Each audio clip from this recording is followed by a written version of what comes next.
Welcome back to my YouTube channel. यदि हमारे channel पर आप नए हैं तो हमारे चैनल को सब्सक्राइब करें और वीडियो को अंत तक जरूर देखें, जिससे कि आपको पूर्ण जानकारी प्राप्त हो। नीचे देखेंगे इसमें एक बाल लगा रहता है जिसे हम ड्रेन वाल्व कहते हैं। ट्रांसफॉर्मर आयल को जब हमें निकालना होता है या ट्रांसफॉर्मर जब बड़ा पुराना हो जाता है या हमें ट्रांसफॉर्मर आयल को ही निकालना है तो इसके थ्रू निकालते हैं। दूसरा इसका काम ये नीचे इसलिए लगाया गया है, ट्रांसफॉर्मर जब पुराना हो जाता है तो इसमें सिलज तैयार हो जाता है और सिलज और ट्रांसफॉर्मर आयल यहाँ से निकाल लेते हैं, निकाल करके उसे रिफ्रेश करते हैं और फिर इसमें दोबारा से सही होने के बाद भरते हैं। इसी के साथ देखेंगे ये इसका HT बुशिंग है जिसे हम 11 kV पर जोड़ते हैं यहाँ से, और इसका इंटरनल कनेक्शन किया जाता है। तीनों बुशिंग है, RY भी तीनों है। और इसके अलावा देखेंगे दूसरी तरफ भी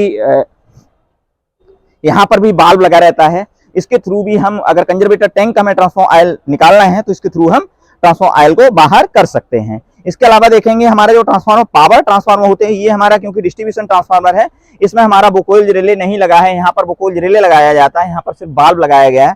अगर ट्रांसफार्मर बड़ी कैपेसिटी का होता है तो उसमें हम बुकोइल रिले लगाते हैं।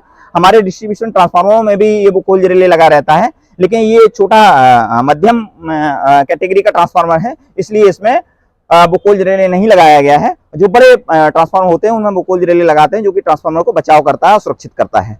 इसके अलावा अन्य जो ये देखेंगे ऊपर से कि इसमें एक कैप लगा हुआ है, ये नट बोल्ट के थ्रू लगाया गया है। अगर हमें इस ट्रांसफार्मर में कोई काम करना है तो हम ये जो नट बोल्ट है खोल करके इसका जो ऊपर का कैप है ढक्कन है उसको खोल सकते हैं, खोल करके इसके जॉब को देख सकते हैं। अगर रिपेयर करने की आवश्यकता होती है तो यहीं से इसके जॉब को निकालते हैं बाहर और उससे रिपेयर करते हैं।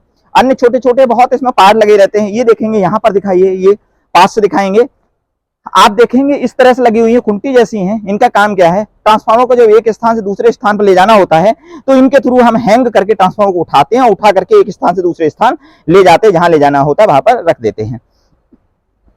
इसके अलावा नीचे आएंगे तो नीचे देखेंगे कि ट्रांसफार्मर की जो मेन टैंक है, मेन टैंक को किसी चीज पर रखना होता है तो वहां पर हमने देखेंगे हम चैनल लगाए हुए होते हैं। नीचे जो चैनल लगाए हुए हैं इन चैनल में व्हील्स लगे रहते हैं, क्योंकि पुराना ट्रांसफार्मर है इसके व्हील्स निकल चुके हैं, व्हील लगा देते हैं जिनके थ्रू हम इधर उधर थोड़ा बहुत अगर खिसकाना होता है तो इसके थ्रू खिसका सकते हैं।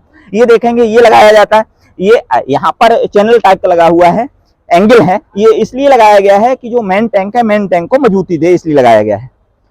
इसके अलावा इस ट्रांसफार्मर में ये जो डिस्ट्रीब्यूशन ट्रांसफार्मर था इसमें इतने ही पार्ट हैं। इसके अलावा एक चीज और बची है, वो है कंजर्वेटर टैंक। ये कंजर्वेटर टैंक है, मैं पहले ही बताया था कंजर्वेटर टैंक का क्या काम है। ट्रांसफार्मर आयल जो मेन टैंक में भरा रहता है और जब हीट होता है, हीट होकर के उसका वॉल्यूम बढ़ जाता है, तो वॉल्यूम बढ़ा हुआ जो ट्रांसफार्मर का आयल है वो वॉल्यूम बढ़ जाने की वजह से इस पाइप के थ्रू इस कंजर्वेटर टैंक में आकर के स्टोर हो जाता है और जो ठंडा होता है तो फिर वापस चला जाता है। इसमें हम लगभग आधा क्वांटिटी में इस कंजर्वेटर टैंक को लगभग आधा रखते हैं, जिससे कि हीट हो तो इसमें ट्रांसफार्मर आयल आ जाए और जब ठंडा हो तो वापसी चला जाए, इस हिसाब से इसमें हम भरते हैं। ये थी डिस्ट्रीब्यूशन ट्रांसफार्मर की आउटर शेप की जानकारी। अब हम ट्रांसफार्मर के इंटरनल की जानकारी बाद में शेयर करेंगे, दूसरे पार्ट में करेंगे। Thank you.